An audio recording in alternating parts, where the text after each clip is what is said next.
yestone sakakuno nebhaibheri rako uchinaro obvious toda kutaura norurimi kunorota nago handiti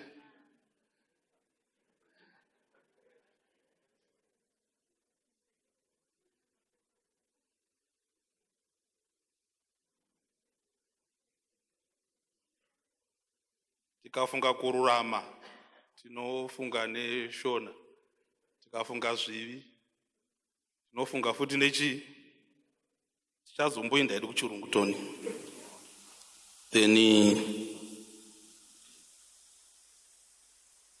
dakutenda firm faith mara kuitire zvakanaka toti uri kuita mbiri yokuti handidli matemba apa uri prefect wozoona headmaster vachidla matemba kana wakangwara unozvininipisa kuti ndinani ndipewo matemba ndidle handiti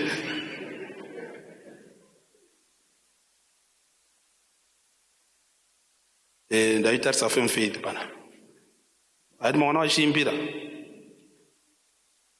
kutoimba chaiko vagari pasi vachishandira mwari wavo vachiimba vachigara muchechi ukafunga nguva yaonesa papractice yokuimba vozoimba which means hafu yeupenyu hwavo iri mubasa ramwari. Ndongotaura mufana wangu wandinoziva, mufana wangu Madembo, ndichiremba medical doctor, toti ukarwara unotokuvhiya iye unotoshandira Mwari. Yone 2 U's and 3 U's masitting maviri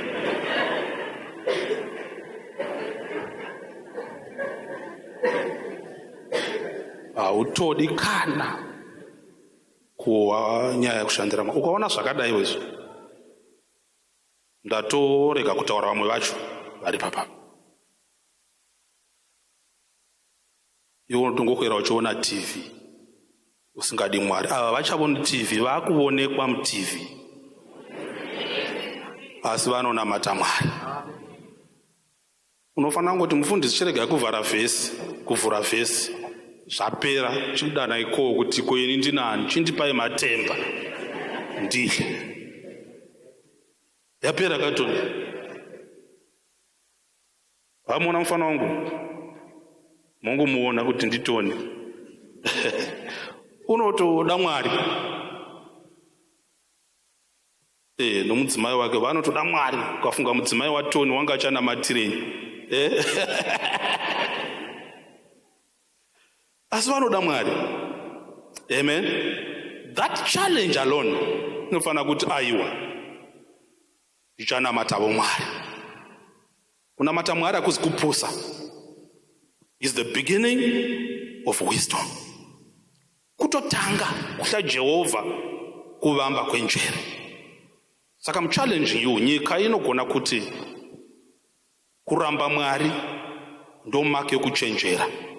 Pane kungwara, pane kungwarisa.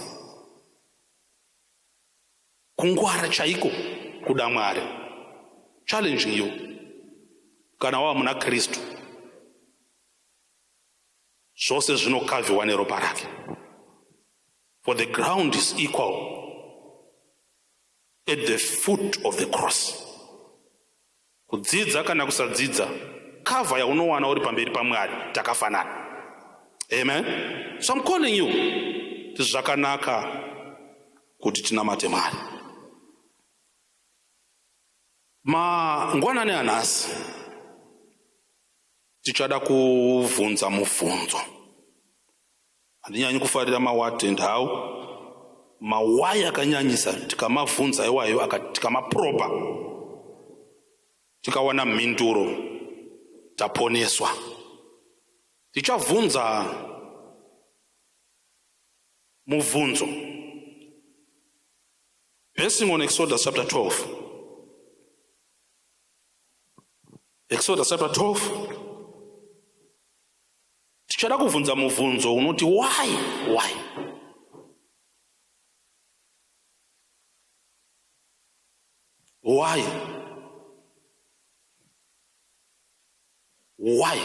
Patichaverenga ipapa muchatoona kuti hapane zvimwe zvinhu zvingori queer zviri kutaurwa panapa. But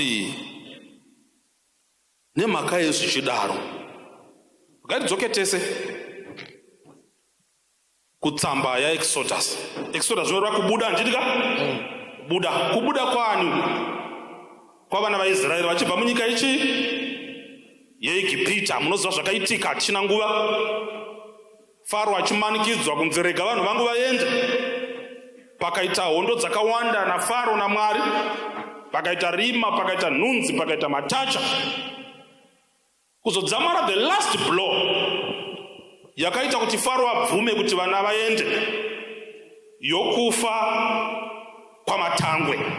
Tiripo here vana vaMwari? Yes. Mwari akati dangwe rimwe nerimwe riri mukati meimba yaFaro nemahouseholds ake nevose vagari veIgipita, matangwe avo akafa. That was the last blow yakaita kuti Faro achiti regai vana vaIsraeri vachienda. But Mwari, before instituting plague iyo yokufa kwamatangwe, pane zano raanoronga. Anorayira Moses akati taura navanhu kuti mhuri imwe neimwe, pamwe mbiri kana dziri doko, ngadziuraye gwai, a lamb. Tiripo here vana vaMwari? Ngadziuraye gwai, motora ropa regwai before the night yandichazoparadza, mozodza monyika hisopi, mozodza pamagwatidziro. Chishona chinoti magwatidziro apa takuda chirungu apa. Chirungu chinoti the lintels and the doorposts. The lintels and the doorposts. Doorposts is door frame. Poita lintel ringe riri pamusoro pe door frame. Dombo riri pamusoro pe door frame. Lintel iko zvinorokaswa necement. But by then they would use stone. The stone which is pamusoro pe door frame and ma stones again ari kuma sides anogadzira door frame. Ndo pamunozodza ipapo ropa regwayana. Kana mutumwa akazouya achiparadza akasvika pamba akaona ropa, kwete padhoo, aiwa, ropa rinofanira kuiswa pai? Pamadoorposts. Ndokumbira Tony uverenge verse 7.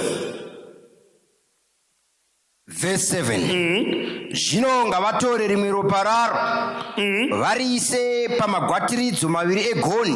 Variise pamagwatidziro maviri egoni. Napachivivo chokumusoro. Padzimba pavacharidyira. Vadye nyama yaro usiku uko. Yakagochwa pamoto. It's okay. Nechingwa chisina kuviriswa. Yes. Vaidye nemirivo inovava. Regai kuidya isani yaibva. Chimira zvako hatidi kunyanyisa, hatina nguva. Ndoda kuti uipamhe nechirungu pana 12 verse 7. Where to put the blood? And they shall take of the blood. And they shall take of the blood. And strike it on the two sides posts. And strike it on the two side posts. And on the upper door. And on the upper door. Post of the houses. Posts of the houses. Wherein they shall eat it. Wherein they shall eat it. And up verse 22 na 23. mutore sumbu rehisopi torai sumbu rehisopi murinyike muropa riri mudziyo rekwayanaria muzodze chivivo chokumusoro muzodze chivivo chokumusoro namagwatiridzo maviri egoni namagwatiridzo neropa riri mumudziyo neropa riri mumudziyo kurege kuva nomumwe wenyu unobuda pamukova weimba yake kusvikira mangwana yes nokuti jehovha uchapfuura napakati penyika kuti arove vaijipita kana akavona ropa pachivivo chokumusoro namagwatiridzo maviri pari kudzokororwa akunzi akavona ropa pamudhuri kana pagoni aiwa akavona ropa papi nai pachivivo it was very specific. Famba shamwari jehovha uchadarika mukova uyo haangatenderi muparadzi kupinda mudzimba dzenyu yes akurovei famba dzoka kuenglish rinofanakiswa papi verse 22 and you shall take a bunch of hyssop and dip it in the blood that is in the basin and strike the lintel and the two side posts with the blood that is in the basin and none of you shall go out at the door of his house until the morning, for the Lord will pass through to smite the Egyptians when he see the blood upon the lintel. When he shall see the blood, where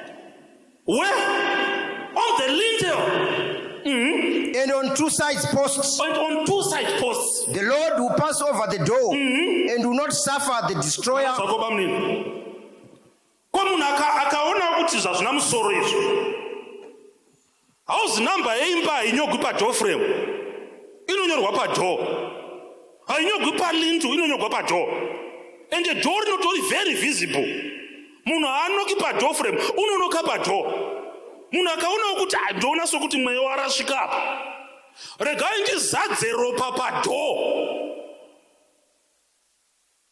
mutumwa wokuparadza zvanzi uchatsvaga ropa palintu which means choro akawana dhoo riri red rakakaliwa kunyikwa muropa akarishaya palintu akarishaya padoor frame death would strike.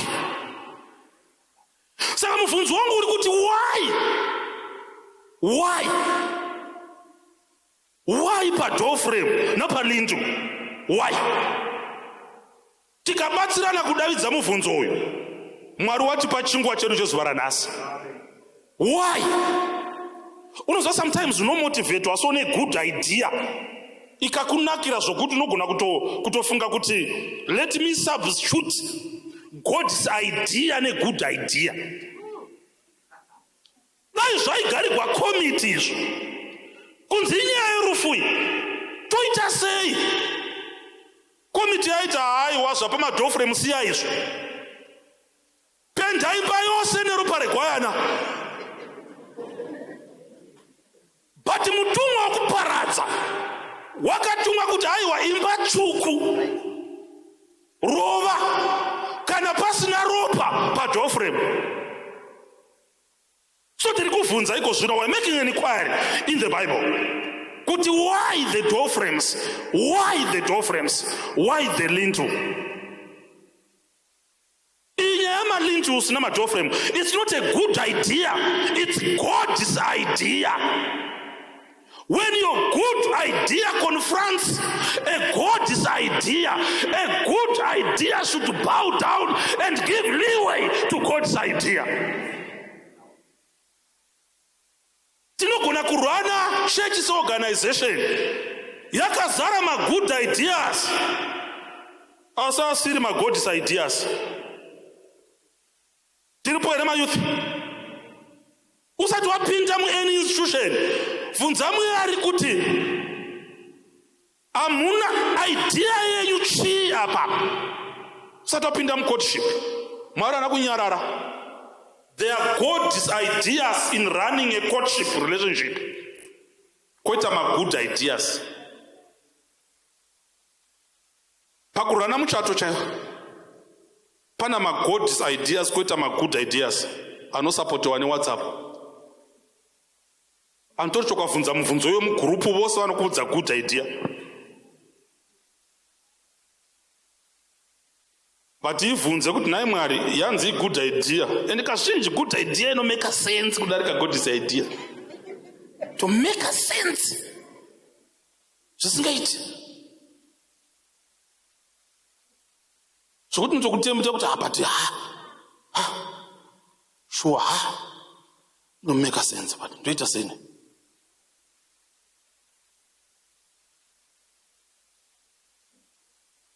Wambonzwa murume achiti kuna mai regai tibatsirane. Tibatsirane, hazvingodi kuti mugare.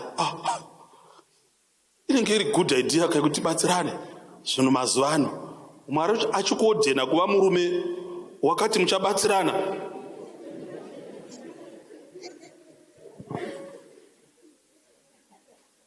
Kana uri muyuthi panapa usarana upenyu usingasimbisi haso sokuti muchabatirana. Kwaina ndingodi kuwana mukadzi wakagara. Kugara ndiko kwakatosikirwa zvena Mwari. Achitoti women shall be keepers at home. Kutogara kuzi kutorashika. God's idea kutogara, good idea ndeyekuti ngatibatsirane, but God's idea inoti ngaagare asatombovuya nechanacho.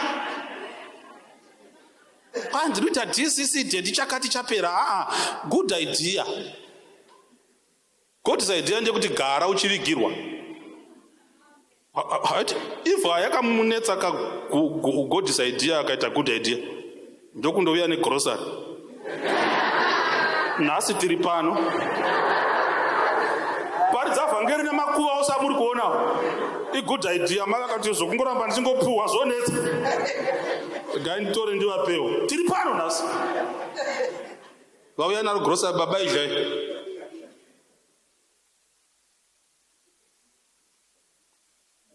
Kuchembera kudai nama-anti-aging namachii zvose nesipo dziya majiki kugwa nokuchembera kwakauya nomunhu wakaopoza God's idea. Ende vana nenharo vanogona kuuya negood idea paaritari kudzozoti namatirwe.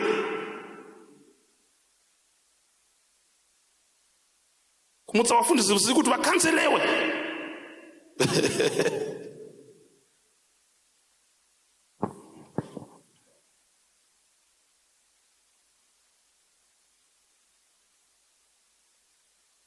Kana achitoti tinoda pizza unotorevesa.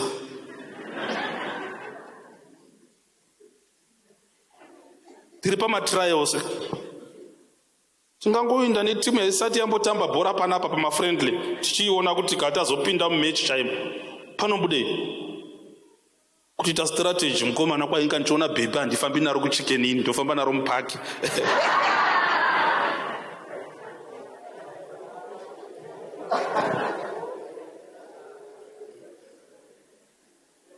Asi unoda kutowana.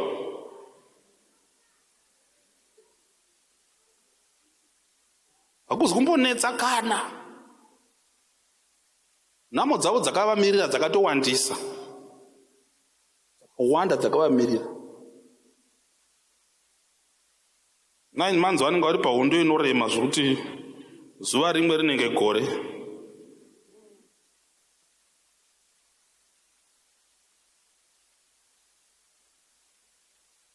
Ino Mwari akatotaimira paakapa Adhamu basa haana kuuyisa mai kuzoshanda.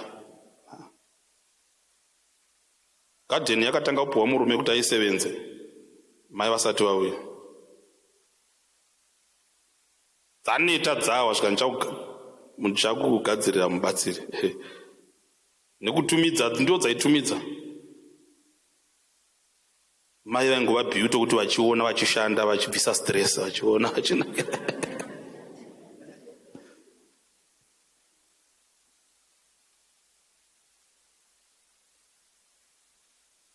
Dai iri sevhandi waida akauya pamwe chete nemunda, ndakupa munda nomubetseri.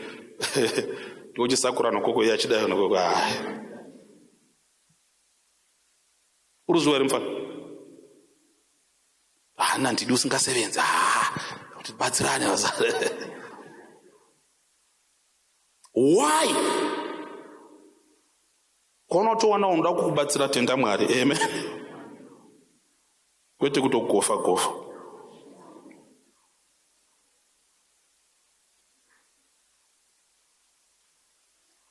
Why the doorposts and the lintels? Takupinda mu critical lesson oda cognitive capacity rinani. Andidi munhu unongomanya fungwa izvi takupinda muchikoro. Ukaona warasvika patiri kuleya ground up. Soro tikazodana call ndosvika kuti vamwe vari kucheme vachiuya mberi.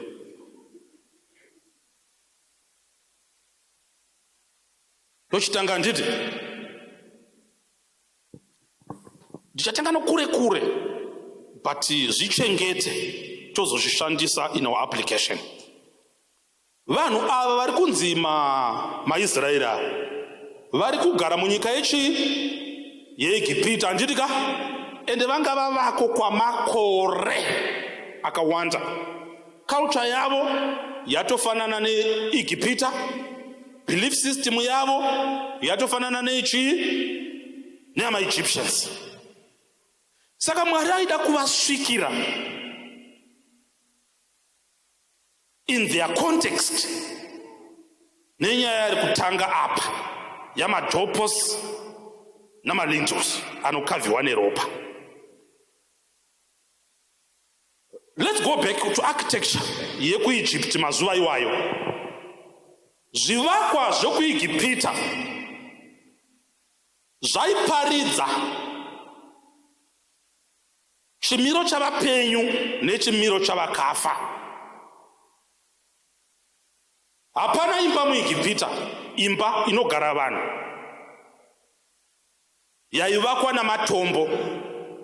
Vaivaka nezvidhina zvedhaka imba, but tembere dzavo namatombs makuva vaivaka namatombo. Why vaidaro? Vaibhilivha kuti body iyi upenyu hunopfuvura, but hwapfuvura kune afterlife, upenyu husingaperi. Tiripo here vana vaMwari? Handisi kutora mubhaibheri, ndiri kutora mubelief system yeinayi yamaEgyptians. Munova ndimo maigara maIsraeri. Saka ukavaka imba yako iwe namatombo iwe, unenge waita mhosva huru inorwisana nechitendero chavo. Nokuti vaiti kana wavaka imba yaunogara iwe, your private residence, namatombo, uri kuti iwe haufiwe. Uri chigara matombo matanda anovora. Saka wazvideclare immortality. Saka imba yako yaunogara nezvirugu zvako zvehuku ngazvivakwe namadhaka, kumirira kuti muviri uyu noupenyu huri pano hunodinai, hunopfuura. Asi tembere inoshanda nezvomweya ngaivakwe namatombo, netumbu guva rinoshanda nezvomweya ngarivakwe namatombo, kureva kuti kana tembere yakavakwa namatombo inodhila nomweya, zvinoreva kuti mweya uchararama after wagara mumba inoputsika yakavakwa namadhaka. Muri kuti waira vana vaMwari? Musavhiringika mukafunga kuti ndiri kuparidza vhangeri nditora mubhaibheri. Ndiri kutaura chitendero chamaEgyptians. Are you following? Vaizoindirira mberi voti munhu akafa. Ndoda kuti ndiite example yomunhu kuti iwe ukafa unogona kuzongofa zvikanzi waroya, handiti? Ini ndikafa, vaibhilivha kuti hati maona kuti munhu wafa kau, zvatinoparidza zviya nedzimba dzedu dzakavakwa nezvidhina zvemadhaka zvaitika. This board is temporary. Taakumisa kuchechi, kuimba yamatombo. Associatively zvinoreva kuti mweya wake uchadii? Mukaona chiIgipita chiri kutaura ichi chakato chiAfrican like, because Igipita yacho iAfrica. Mutoona kuti vari pedo nechivanhu vachangobvako vachangouya kuno mutoona kuti zvavari kutotaura izvi shuwa ndio chivanhu chacho. Saka vaibhirivha kuti pane zvinhu zvishanu, 5 things zvinozodikanwa kana munhu afa. Izvozvo zvikaitwa availed zviri 5, uyu munhu wafa uyu unogona kuzomukazve. Muri kundiwairaona vamwari? Asi pa5 izvi pakashayikwa 1 haamuki, pakashayikwa 2 haamuki, pakashayikwa wese, zvikangoshota kuva 5 munhu haamuki. Saka kana munhu afa, hama dzake dzaimeka sure kuti these 5 things are made available, so that kana nguva yekumuka yasvika, munhu uyu tine shuwa yekuti ari kutoraramazve kubva panyika iyi, ari mune imwe world. Chokutanga ibhodhi. Chii? Bhodhi, muviri uyu, bhodhi rake. That's why my Egyptians aita inonzi mummification. Vaiti kana munhu afa, vanga vasinganomuvigi zvokuti avore, vaimubraya kumuomesa, so that kana wafa, kana kumuka after life yodana, the body will be available. Zvimwe 4 zvikavapo pakashayikwa body, munhu uyo haararami after life. Zviri kunzi 4 zviripo but hapana chii, hapana body. Saka they would preserve the body of the dead. Number 2, vaibhilivha kushado mumvuri.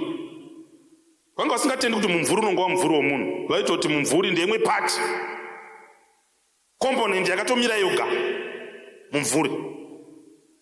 Vanoziva zvechivanhu ndonga maakutoona kuti zvinoita madhara zviya munhu akafa, vanopinda mumba kundotarisa bvuri rake. Bvuri zvikanzi hapana bvuri, zvonzi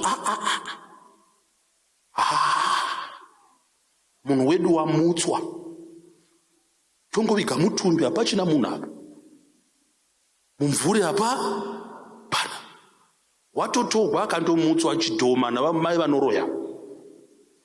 Hatichina munhu pano, una madhara otopota kuseri, moshaya kuti imi vechidiki moshaya kuti ko chii chiri kunetsa pana. Bhodhi riripo, vanhu vari kuchera matare, votobonderana musoro matare.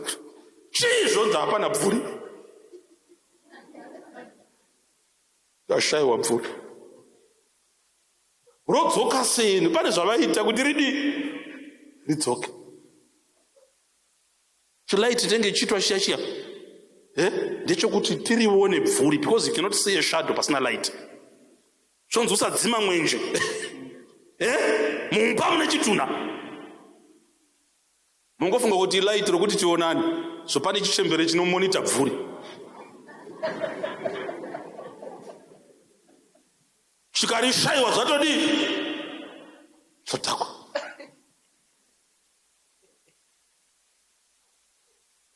Number 3, pane yavaiti ka kuchurudzi chavo. Ka ilife force. Zvokuti katiri kuchitendero chedu isu ndio iri kuna Genesis inoti mweya weupenyu. Kuti panodikamwa mweya kakuzofuridzigwa kaya. Saka kana pane body, poita bvuri, pozoita life force, mweya upenyu, but pashota zvimwe zviviri. Pane chavaiti ba i-character.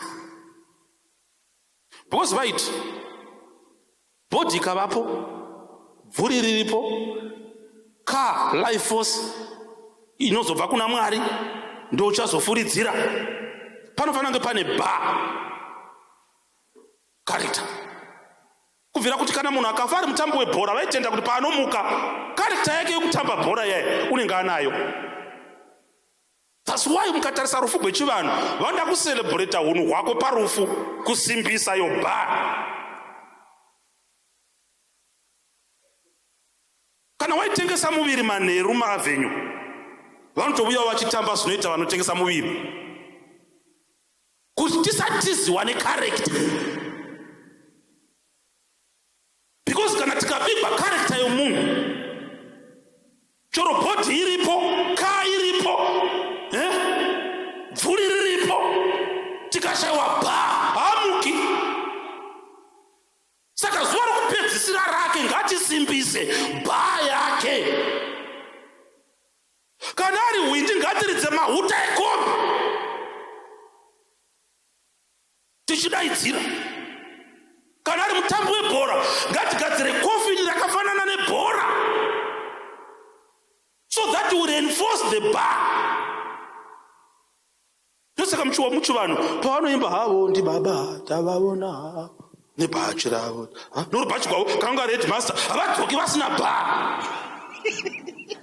Bhachi ravo kana wanga ari munhu webhachi vanofanira kuonekwa nechidai nebhachi ravo, depicting the bar. Apa tarova 4: body, car, bar, shadow. Zvikaiswa zviri 4 izvi, pakashayikwa chechi 5 hamuki. Chechi 5 in name zita chero, zita. Ndosaka uchinzwa madhara, makambonetswa navabereki venyimi, ona mudhara akati kwata akanyarara, pane zvinondinetsa, mukatengera mapiritsi, bhipi inongoramba rakakwira, mukatengera mapiritsi, mutaura kuti mwana wazvarwa tatomupa zita, tatomupa zita unonzi Terence. Una mudhara akati kwata, asi kufara dai baba, munoroya here, mufariri muzukuru. Unohwa kuti handakanyunyuta, moda kuti ndirove. Kumurova sei zvene mudhara? Medical aid ati munayo, tiri kutosusikidzwa moda kuti ndirove. Kushayikwavo umwe pavana vangu pandingagara umwe. Ndosaka mamwe mazita atinawo kaindirani namaeji edu.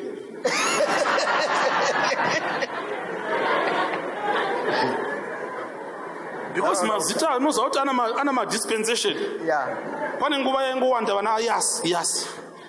Mazita ana baba vangu vainzi Kenias, Refias, Denias, Julius, Benias, dispensation. Wozona chomufana zvino chakatakura rakanzi Benias. Wotoona kuti amudhara unoda kugara. Wakati Mungu ndirovesa. Kubvira kana ndafa, kana ndisina zita rasara panyika, ndari nayo ndarova. Mudhara unofa achifara kana achiziva kuti ndasiya zita, because ane motivation yekuti kana ndasiya zita kuinda kudzoka.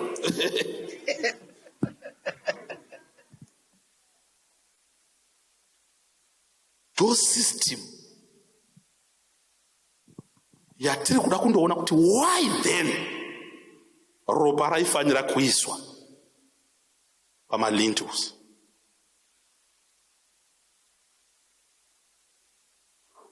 Saka kana uchirarama wafanira kumeka sure kuti character ndinayo.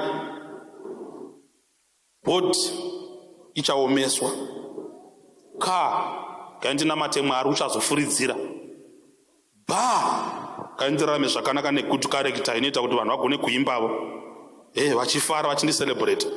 Because kana waibira vanhu vangona kuti ngatinyarare tisareinforce bar. Shadow inenge iripo, zita ndoranga rine challenge.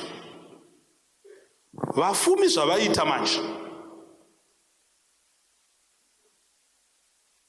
vainyora mazita avo pose muEgypt, pamastreet, pamamonuments, they would etch their names. Ukaverenga nhoroondo yechiijipita pane zita rauyu wanzi Chespat. Hanzi vakaritevera vachirichochonya vachiribvisa poga poga pavanyorwa zita rake. Iye watofa, but vaida kumufikisa kuti pakazotsvagwa zita rake rishayikwe asamuka. This thing is deep. Toda kuti Tony uverenge Genesis chapter 1 I think verse 15.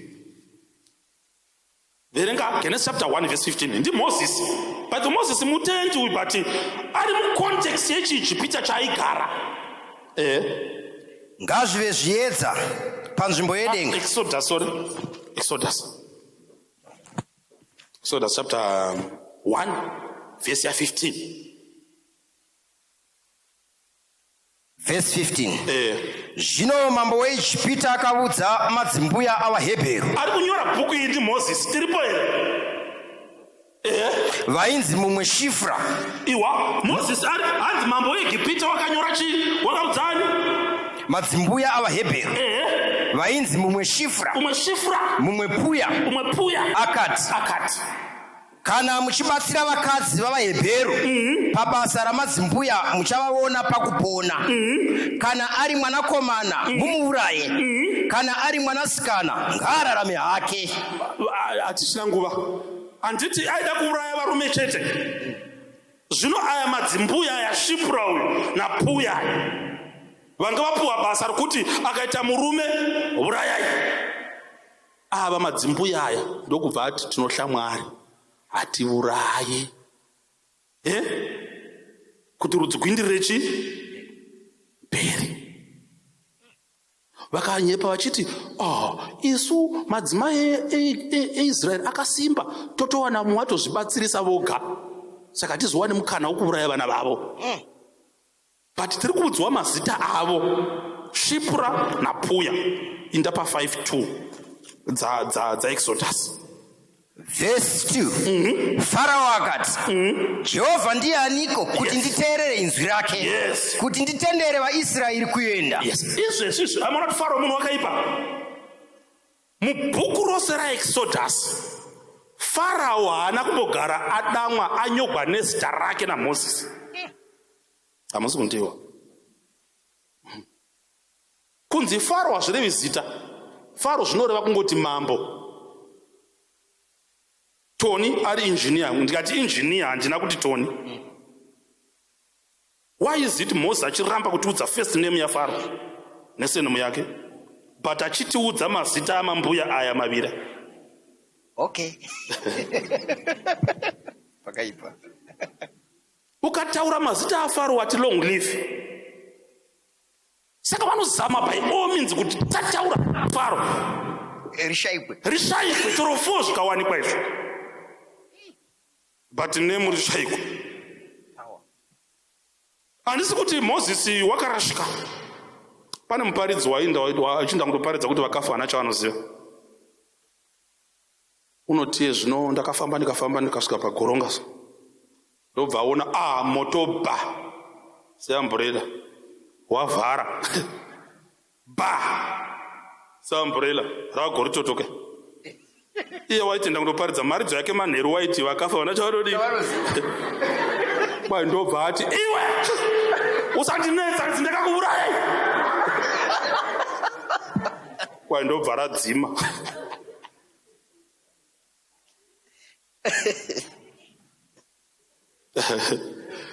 Kwaari kuinda kundoparidza uku kuzama kusvika kuchokwadi chisiri maari.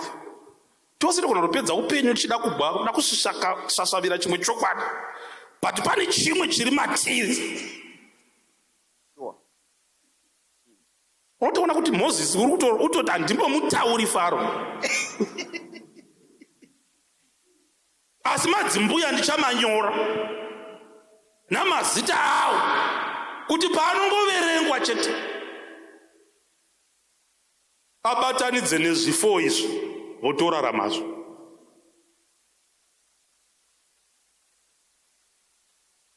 Saka vafumi vaisa mazita avo mumamunyu papi zvekuti uchingofamba waitoti dhamu iro uchingodana zita ravafumi waigona kuvaka chitoro chake wochinyora zita rake kuti Jeremiah general dealer.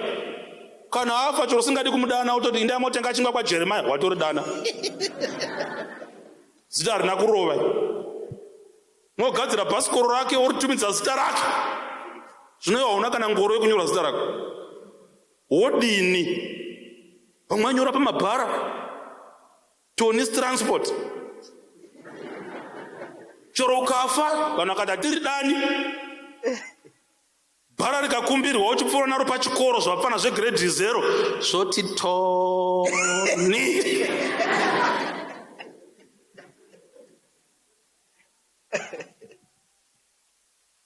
Yes kin. Mfano wangu. Ka Esther ukachuma nini wakanaka mfano.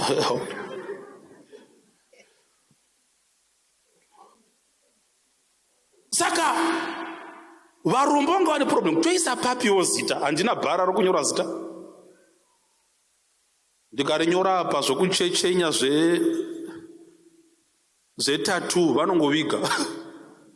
Handizoverengi ndodini. Ndikanyora pa t-shirt yangu hapanoda kuitora pakugoverwa kwaine munyama. Vanondoti ngairarirwe nemka.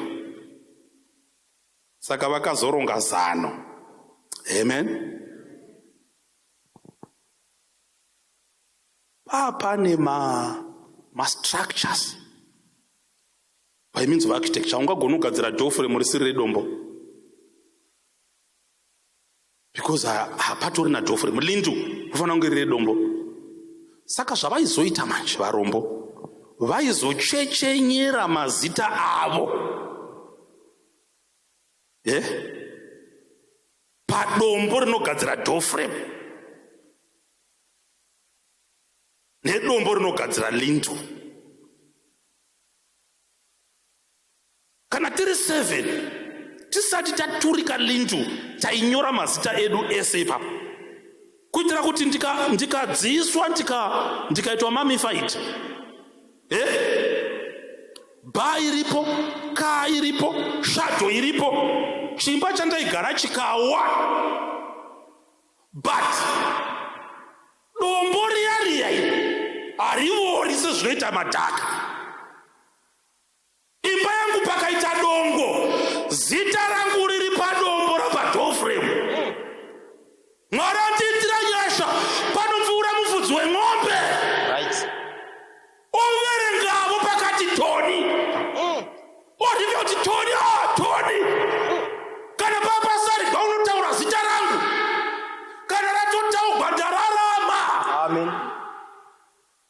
So varombo vainyora mazita avo pamadoorposts napamalindusa amatombo. Ukaita anonzi maEgyptologists vanoita excavation kuDelta region kuIjipita, inzvimbo yakanyorova, vari kuvhukunyura matombo, vari kushaya kuti tavhukunyura dombo rakareba, dombo rakareba, dombo rakareba, rakanyorwa mazita avanhu. Why? Votivhukunyura kuti pano paigara vanhu panapa. Venyika vasiri vokutenda vari kuchera maarchaeologists, they are discovering malindus akanyorwa mazita avanhu. Ndosaka bhaibheri richiti pindai mumba imi muna mazita ehousehold iyoyo amupa vana vaMwari. Kana mapinda mumba, mutumwa wakuparadza kana avuya akawana zita rako rakakavhiwa by the blood of the Lamb. Uripo here Tony? Right. As long as your name is covered by the blood of the Lamb, you shall live. Papasina zvimwe zvinodikama kuti urarame. Even now, hapana zvimwe zvinodikama than to have your name covered by the blood of the Lamb. Amen. Period. Don't complicate salvation. Tikafamba Tony, avazi vaIsraeri vega vakabuda. Avazi vaIsraeri vega. pane vaizonzi marabho vaya pa 38 vaizonzi pane vamwe vakabuda vasiri vaIsraeri vaizonzi the multitude. Amen. Vakavanetsa vari murodhi. Ko chii chakaita kuti multitude ibudewo pakaparadziwa vanhu?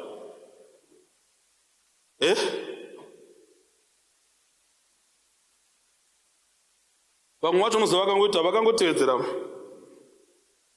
Kana munoiteko naye mainingi ngatiringokurunga zvedu chigaba chedu ichi cheropa rehwai kanzi decoration nezvikanzi achingoitaiwo.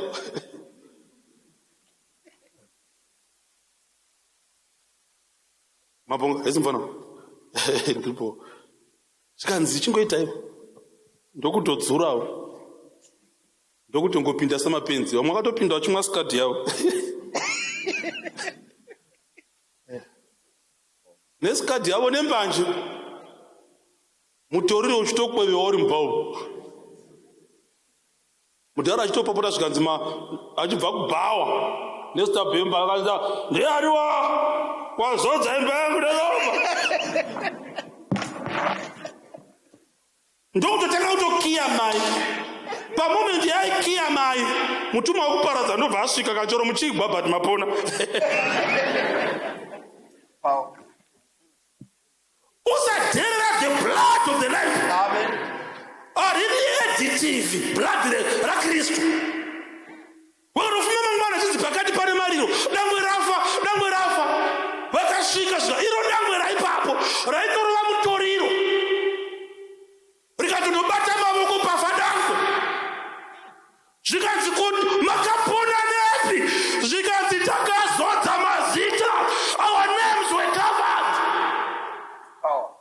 by the blood of the Lamb. Vakatozosara kutodzidziswa ende pavakatoyambuka vachifamba vachindowa navo vanga vasingatozivi kuti tinoendepi. Venguruve inodliwa here kuti adliwe but vanga vachitorarama kanzi makararamiswa nezvi kasi kuti odla nguruve kudai inyasha dzeropa sandiona ndirya kudai inyasha ropa raKristu rine pawa inobhowa vasingatendi kwariri. Mbavha pamuchinji bwana anomboita pathfinder ainomboita master kite ikangoti pamuchinji kwakavani zvikanzi covered.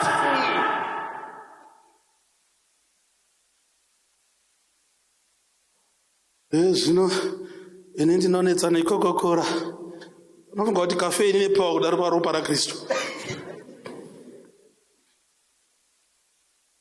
Ende vakatofamba vakaenda they journeyed along navaIsraeri eka vaitochemera nyama nelikisi vari Robert vachitoraramiswa nechunhu chimwe chete Mwari achirespekta ropa regwayana covered by the blood. Usatsvaka kururama kwako sokururama kuri mugwayana. Vamwe vanga vari gudhu zvapfana zviri gudhu zvaitamba bhora mutimu yeEgypt FC zvakafiramo. Chimufana chasingagoni kana kukava bhora chingomwiswa matero chikafuma mangwana achizamura mbobva dzakadaiuso kanzi tapinda by the blood. Your sophistication ka usada kuikudza kudarika ropa regwayana. Vamwe vanga vasingazivi pawa yeropa akavanzwa kuti pachaparadzwa vakati totombotiza tora mapasipoti ndokuinda kuSiria. Asi chero wanga uri dangwe waifirako kwaitogwa kuti dangwe rawo. Kana pane chinhu unogona kugara muchechi for 15 years usina touch neropa une kururama kwako so mapenzi akakavhiwa zvavo zviri right.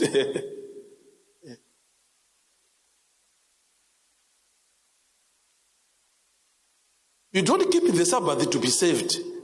You keep the Sabbath in response to salvation because you are saved.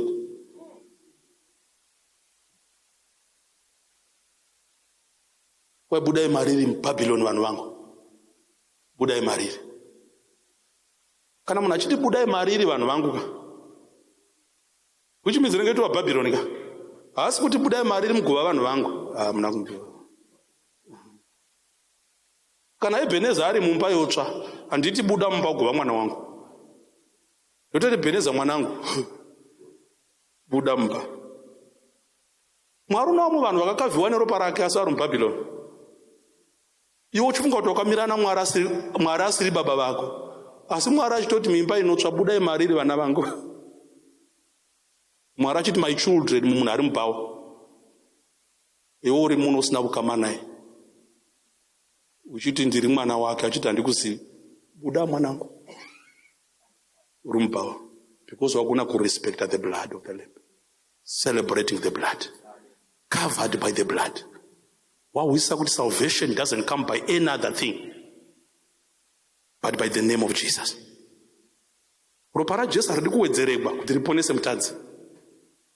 Nemhaka yechinetseka kuda namakoiko zvino vanhu vanofunga soti zviriko zvinofanira kuwedzerwa kuti munhu aponeswe. Kunetsana, the blood of Jesus. Mwari wakatumira mwanakomana wake kuti azofa, but is not being celebrated enough. Vanhu vari kucelebrata machunks namakabichi kuti ndanogadzira karikita yangu. Ndiri vegetarian. Kangodya cabbage rose. Malemons ari kucelebratiwa kudarika ropa raKristu, kwani kati malemon matatu pakauya dzinombonzi wonder beans, zvokuti ukaimba the wonderful blood of Jesus ka ukazoti wonderful beans ka munhu would rather take wonderful beans than the wonderful blood. Toda kuti nhasi so timboregedza zvimaturuzi zvatati nazvo kana taakunamata titi the blood of Christ alone. Vamatoimba necounseling kuti karita yangu ichagadzirwa necounseling, ropa raKristu rozongopinzwa mbichana, but want to fully depend upon the blood. So kuti ropa raKristu kana chitengeswa so richiadvertiswa so unodzokera achiti hapana vanorida, they believing in themselves and they are smart upon themselves, but we've got the blood and the power to cover, and once covered you are covered. Hamusi kutozvitenda iko zvino zviripo zvimwe zvoda kuitwa here, aiwa the blood zvimwe ndozozvisota leta. Unozopa vakasvika paRed Sea, science yaita mupindiki mumvura umu, liquid water takes the shape of a container. Kumana mascience maphysics biochemistry, chemistry of water ina van der Waals forces namadipole namapolar, maintenance fluidity. Ukapinda mu you suffocate. Ndobva vamira vakomana. Zvimwe zvitocheuka kana mboimba muimbuka zvino. Zvikanzi vamira. Todini na wofira mwe. Zvikanzi ndavapi naye mo, zvikanzi vaya. Vapi? Taura. Ndavapi vakamira paRed Sea? Moses akati they covered. Amen. They covered are standing before the Red Sea. Kanzi kana vari makavhadi rega apinde, akapinda makavhadi. Nosakana kwakavhiwa so sometimes you make your own silly mistakes, but covering ine power inokubvuta. Vari muRed Sea pakapfumbuka guruva, zvimapathfinder zvedu zviri panapa nezvimaadventure zvakutanga kugofa, so zvigofa mvura zvoda kuona kuti inobvawoka here kana kuti kanzi navamwe vanga vachine dhauti zvikanzi bata vana vako vanotibvowozera mvura. Mweya waMwari ukati aiwa handibati on account of their faith but on account of the blood of my son. Handisi kuvavona ava, ndiri kuona Kristu ane ropa rakavakavha. They can afford to be stupid or redeem them. As long as they believed, good, there is power in the blood. Vakayambuka anozva kuti Bhaibheri rinoti hanzu dzavo, hembe dzavo dzasingabvaruki.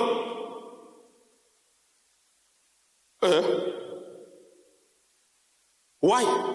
Paikura chimwana chiri 10 years chikakura chikachinja size yebhutsu from 4 to 13 chaikura neshangu dzacho. inyasha dzevakakavhiwa. Iwe ukapinza chako wochitamba bhora navaisraeri kubhora hati vaifamba chipfuura nedzi vamwe vanhu shangu yavapfana vamwe yaidambuka so chapetera bhora kuti yechiisraeri cho chikarova chitsika haidambuki zvikabvunzwa kuti koyako haidambuki sei zvikanzi bvunza mudhara pane zvakaitika tichisimuka haizi bhata hakuzi kusimba dzidzi dzokuteki idzi usakudza nyika yakatengwa shangu pane zvakaitika before we left Egypt. Our names were what? Covered. Saka shangu icho ikakurovai haidambuki chorekadyiwa nemombe yokwenyu ndaisiya ndichigeza haidambuki. Why isingadambuki? Harisi simba rakopla. Power is in the covering. My name was covered. Kana wakavhiwa neropa raKristu hauroyeki. Tinetsana zvemabhonzo zvekosi souti kwa unozorapa uma wavata. Inika pane chinhu chandisingahesitate chandisingafungidzira. I'm covered by the blood. Amen. Make sure your name is covered. I believe in Christ fully. Kandiri benzi ra Jesu.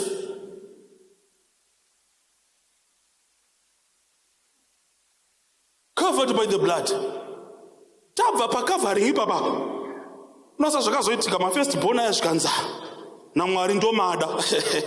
My first born ndomada. Exodus chapter 13. My first born ndangu ndomada.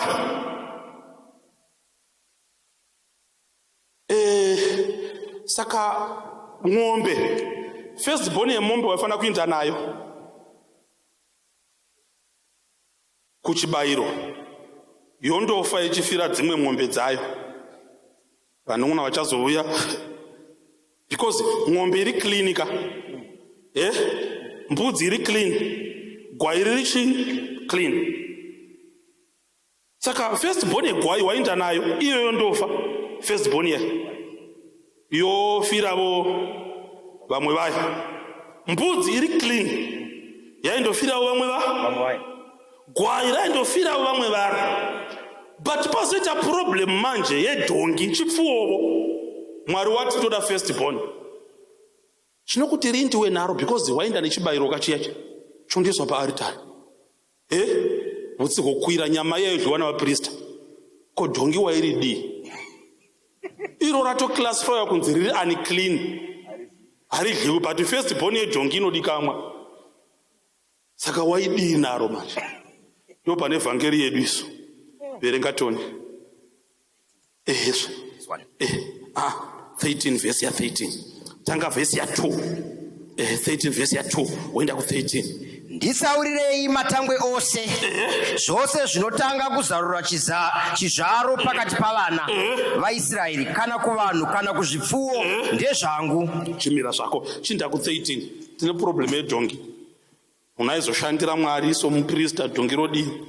Verse 13. Mwana wokutanga wembongoro unofanira kudzikinura negwayana. All right. Kana usingadi kudzikinura unofarira kuvuna mutsipa wawo. Kuvuna mutsipa wawo. Dhongi rikazvara mwana waro wokutanga waifanira kudzikinurwa negwayana. Maindotsvaka gwayana rakachena. Hamuna kundiwe.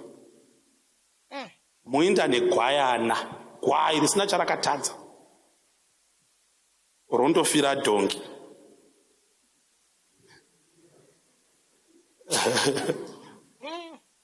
Yes. Kuti dhongi richitoona gwaya richindiwa naro aita kuti mombosvikako. Unodzoka makashota.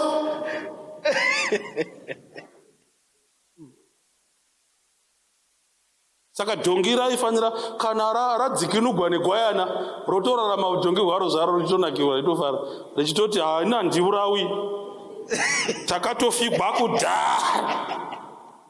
Vakanaka vaizvifira, hamuna kundiwa. Vakaipa vaifirwa. Vane mindset yokururama vari panapa unozvinetsa uchizvifira. Vanotenda kugwayana madhongi takatofirwa kudhara.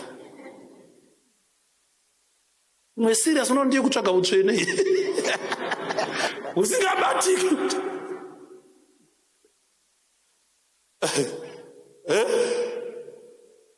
Sora ndautaura nyaya yetai ndotsva zvakanyanya. Saka ndati tai mbaina maketeni matema uipenda black. Kuti mune tai yako ndo wati ari mutsvene kudarika usina tai.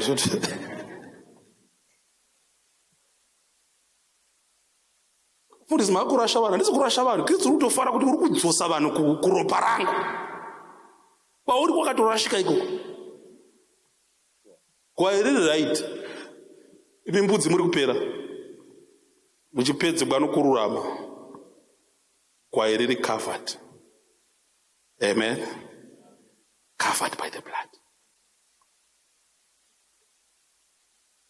Ndiri kutaura nhoroondo yesangano. Maiziva 1888 message. Righteousness by faith. Unonetsa. Kuti mati ndingoponeswa nai. Kungoponeswa ini. Chimbomirawo ndimbomira negufu kuti nditaridze Mwari kuti ndospina kuti Mwari agozondifarira nekuti ndodini kweli kuti aiwa uya wakadaro hazviti. Mwari ndakada uya hazviti. Chimbomirawo nditange ndareka uya nembanje dzako. Chimbomirawo andazwa nani.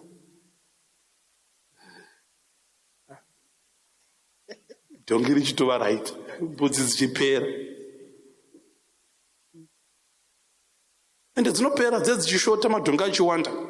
Dhongi richitoti pavana vangu vandakabereka vose vachipo, ndakabereka vana 4 vachipo mwoyo. Panzinda vese vachipo kanza tinofirwa kaisi. Ndandoverenga makwai ugoona reason yacho kuti nemakaitiri. Anopera. Pera. Ndimwari ari kutaura nyaya chirama ichi. Achiti torai gwayana racho rifire dhongi. Pane zvandoda kutaura. Ende Jesu opinda muJerusarema unoenda pamusoro penai pedhongi. Hasi kutsvaka bhiza, unotsvaka dhongi, the beast of burden. Ndoda kutaura statement yekuti if you are covered by me.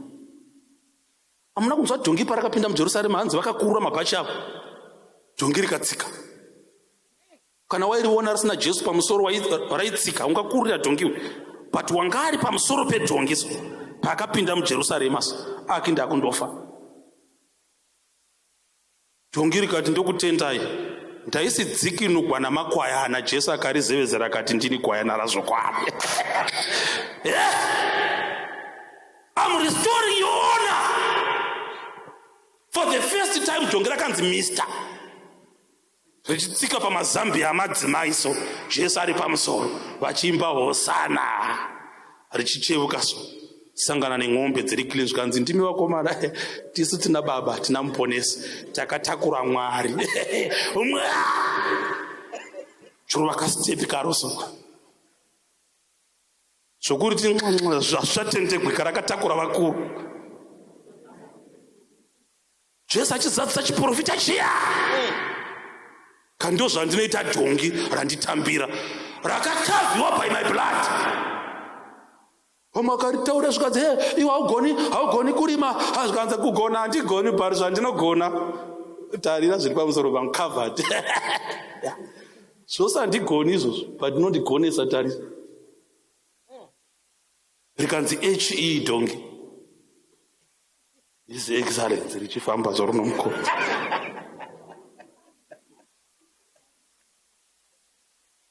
Ungatora isvika padhibhi dai raidhibha ndo raitonzi chipindai. Chifamba muzvikoro ichitaura nhoroondo. Zvazvakadii makatakura mukoro romboti. Kutakura Mwari. wenyikayo, zvokuti pamainamata muchiti baba vedu vari kudenga, raigona kutsiurai kuti musati baba vedu vari kudenga, iti baba vedu vari pamusana wedhongi, pamusana wa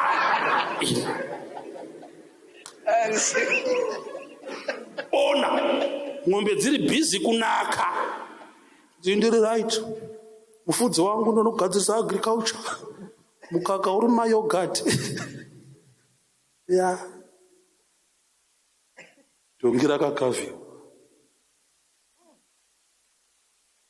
Muda kuti vanhu varashike, shoro ndikati usarashika unongorashika. Ndosaka Jesu akakwidza chigero zvinobhowa kuti pasawanikwa vanoti ndakarurama. Handi maiti waita upombwe ndowamitisa, Jesu ndobva ati watarira akachiva. Handi.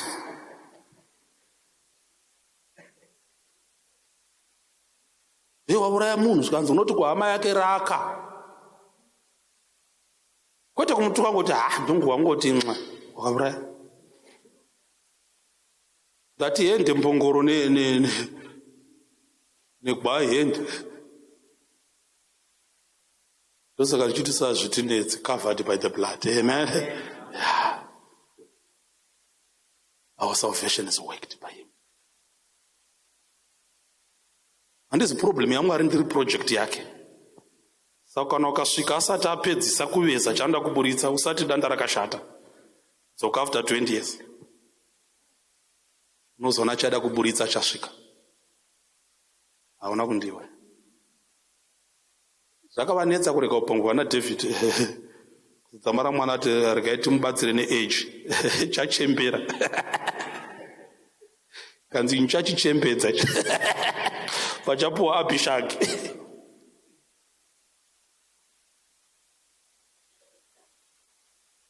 Ndiri kupoza neropa zvodenga riri kunakigwa iko zvinotarisa une chikomana chiri kupoza naro. Amen. Neropa. Covered. Aiwa takapedzerwa. We can afford to make mistakes and be forgiven. Vanangu musaita zvivi, dai akaperera ipapo, machechi bhodhi ade ane basa. Asi kana maita nemureverero kuna baba. Vanangu musasvuta mutoriro, pastor ndasvuta. Muparidzi waSatani unoti zvadhakwa, kundotsva. Isitoti no. Uya, tokava. Ndadzokerazve vangu choraka waro nomwe anomuka. Muka mufana wangu. Ragegwa raSamson zvatovharana wakatuka Mwari. Vhesi ndobva yati rakazomerazve. Zvinobhowa vaFarisi. Kuti rakamera. Akazouraya vazhinji ramera kudarika riri refu. Vari kuvanhu vanofunga sokuti Great Commission ka vakatumwa naJesu to hate sinners on behalf of Christ.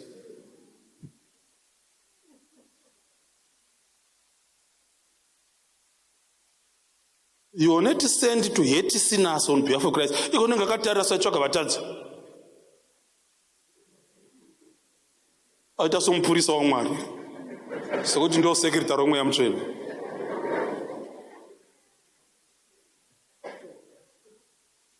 Chechi yawa inowanda yako. Iwe wakawisa kapu yamaheu ungatsikira chechi. On this rock I establish my church. The gates of Hades cannot prevail. Mweya wechiprofita ndobva wataura zvikainoita seyowa. Eta nenguva uza chakarohegwa iyoyo. Haiwi ine mwene wayo. Uda kuzonyatsoziva stereki pachechi yaMwari kuipa direction. Iwe wakarashika mukambuzuma. Kuzovunza mawindi utotsvaka napa 30 zvika ndiyo yamakafuratira.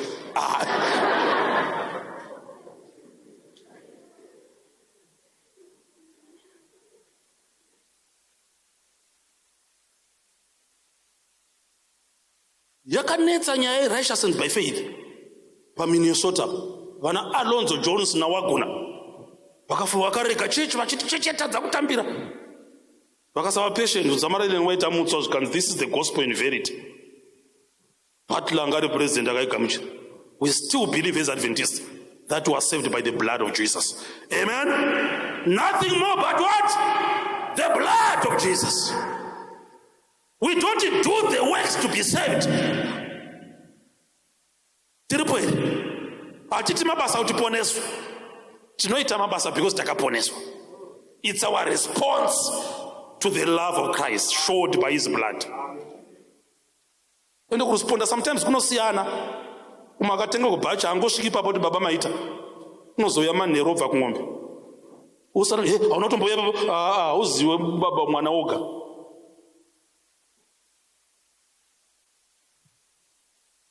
Bhuku yeupenyu ndoda kuziva kuti zita rangu rakanyorwa. Revelation chapter 20 verse 15. Revelation chapter 20 verse 15. Zvino kana munhu akawanikwa asina kunyorwa mubhuku yeupenyu wakakandirwa mudziva romoto. Mabhuku yeupenyu pana Mwari Baba, Mwari Mwanakomana, Mwari Mweya Mutsvene, inongonzi bhuku yeupenyu. But pa 21 verse 27 regai munzwa. Mukati maro hamungatongopindi chinhu chinosvibisa kana chinonyangadza kana chine nhema asi avo bedzi vakanyorwa mubhuku yeupenyu yegwayana. Bhuku yeupenyu yei yegwayana. Why? Bhuku yeupenyu isina kunzi yomweya mutsvene. Isina kunzi yaMwari Baba. Why yanzi yegwayana? Ndiro rine ropa rakakavha mazita avanhu akanyorwa mubhuku yeupenyu. Amen. Panotaurwa nyaya yamazita hapataurwa kumweya mutsvene, hapataurwa kumwari Baba, panotaurwa gwayana because ndo rine ropa rakakavha mazita. Amen. Is your name covered by the blood of Jesus? Simple thing. Unogona kumanya ukandopasa grade 7 usina kumboona bhuku rakanzi ona tarisai nataura yataiverenga kareso. Wafoira the basics. Foira basic. Toda kudzosa the church to the basics.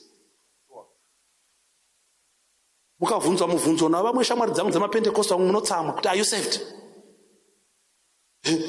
Ndopinda sho ndine uniform. Are you saved?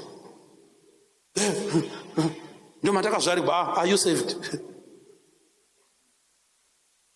Wakaponeswa. Ndio matakazvarigwa. Uniform yei motoiona. Are you saved? Simple thing is your name covered in the blood of Jesus. Ndoda kukuwisira muropa regwayana uraramemo. Amen. Which is celebrated the blood which covered you. Are you covered? Are you forgiven by the blood? Are you strengthened by the blood? Is your hope in the blood? Amen. Is your revival in the blood? Nyaya kuzvipomera kwauri kuita kai ufunga sokuti hausi kukwana, you don't measure up.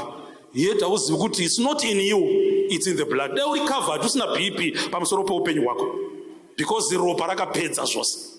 If you are covered, your welfare is sure. Vana kundorarama namatamba vaizvitsvagira vari mukati merwendo kubva kuIjipita. The covered vaimukira kumana. Ende mana tikapfuura nomaraini munomu tiri covered, tikaenda kumana mangwanani iwe uri pa next door muraini ratapfuura ukada kundotsvaga mana uyiwani because hausi covered. Vairarama nemana ndevari covered. Upenyu hwakaoma but the covered are living. Hero ndinoroiwa ndodai but the covered are smiling vachigara navaroi. Vamwe vato vasiya kudzimba dzavo iko zvino vakavashanyira. Vane nhekwe nefodya nempiya namazita achikwidibirwa but vanogara navo, they are untouchable. Why? Because they are covered. Amen. Kana usiri covered ndoda kuti Mwari mundizivise muroi wangu ugomudi. Vari covered, I don't care to know the muroi because either ndamuziva kana tikasamuziva ndiri covered. Kwambonzwa muIsraeri ari mukati merwendo kubva kuIjipita kuenda achitsvaga mari yemunyu. Vaida because they were covered. Pavakasvika paRed Sea vakahaya chikepe. Paitwa namwe vaitonetseka vari pamusoro penyanza vachikwasva chikepe kuti vayambuke. Patachiona apa gungwa rakagugwa sehalf bread. Vari covered vachipinda so. Pavakayambuka zvikanzi ko chikepe chiri kunetsa, Titanic ichanyura. kanzi isu tatopinda. Why? Tine covering. Unoziva zvinhu zvaunofanira kuita zvose ngazviitwe under the covering of the blood. Azviroti hativaki kuvaka kwomunhu ane kavha kwakasiyana kwomunhu ane masoro. Kuwa kwomunhu ane kavha kwakasiyana kungowa kwomunhu asina kavha. Unotsemuka musoro ukatinetsa panodana koiko zvino kana kuda kuuya uyi zvandakaita demezviziva handabasa nazvo. Vane covering vanodzoka kuna Mwari wavo, they are covered. When Christ calls, they come back. I submit, ndakambopanduka ndadzoka, covered by the blood. Vane covering hazvivanetsi. Chero akatadza anyange zviomesera anoziva where he belongs. Vachifamba so vari munzira so kana uri covered kachoro mukandonetsana kumakoma uko unodzoka pasi pegore. Amen. Vaifamba pasi pegore masikati neshongo yemoto usiku. They covered. Pamara vasiri covered vakandochera zibhorani kuti vawane mvura. Makavhati vakakomberedza dombo. Moses akaenda akati makavhati anowanyota. Makavhati kanzi ngaamwe. Imwe serious haizi mood disorder. Kushaya kava.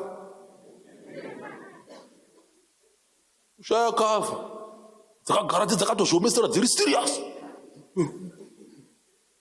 Vantu muende kuchechi kwechi kwai machinja tibi kana njorashwa gadirashwa kana chitotsvaka unotsirei. Jonga harina pressure rakakavhiwa kudhara. Kuti chikafu ngachiuye tirove. Tiri covered. I'm making a call. Nguva dzinosa. Vafanaka. Ropa raKristu kasarishandisa roshandiswa navakaringwarira.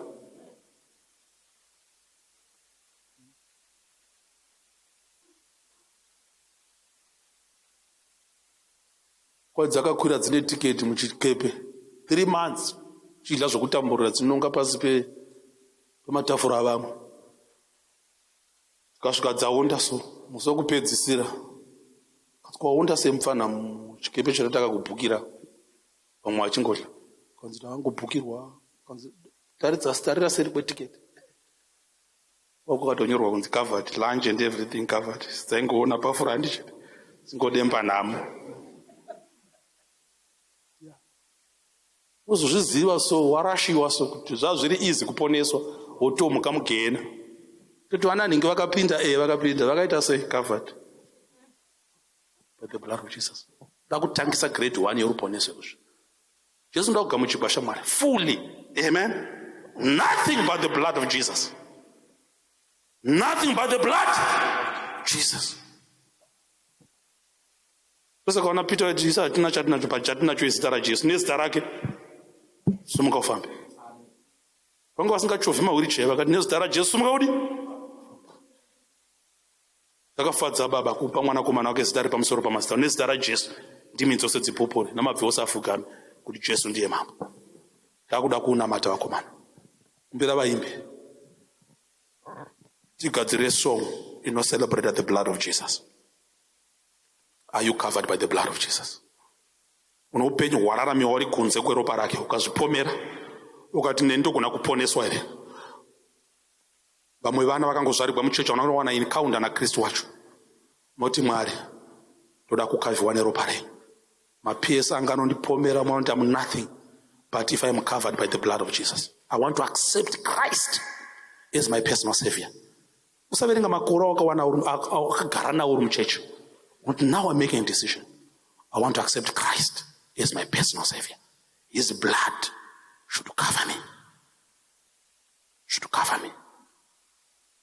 I want to believe in Christ fully as the source of my salvation. Upenyu kwangu hwose huye muna Kristu Jesu. Ndikone kusmile at the storm chero zvinochinetsa kuti ndiri mwana wa Kristu. Pane vana vaprofita vari panyika vanobhesa kuti ndiri mwana womuprofita. Yet you have got Jesus before you. Pamuri kunze. So zvakakuomera. I want to be covered by the blood of Jesus. Wamanya noutano kwako elsewhere. You want the covering of the blood of Jesus. Today I don't care about zvokuti pastor ndombozama ndakambodai ndikadai. No, I don't care. Pinda mumba tizore ropa. Amen. Sezvauri just as you are. want to pronounce a covering upon your life. For the blood of Jesus, Lord no hliwa roga no muvengi. Toda kunamata ikusvino. Nomunhu ari kufunga kuti pastor, think I was worse. But I want the covering of the Holy Spirit. Uvewanda kucover. Covered by the blood of Jesus. Bari kuimba vaimbi. Vamba ucho ya kunoti namata.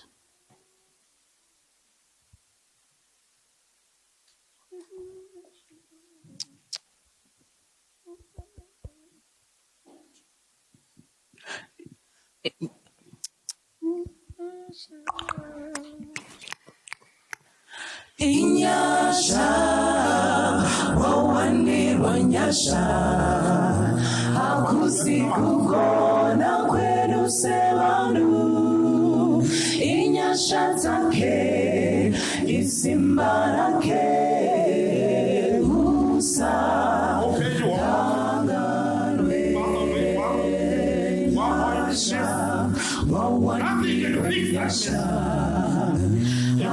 akusikugona kwenu sevandu inyasha zake isimbarake musa kanganwe mirandikuuze akusikugona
Oh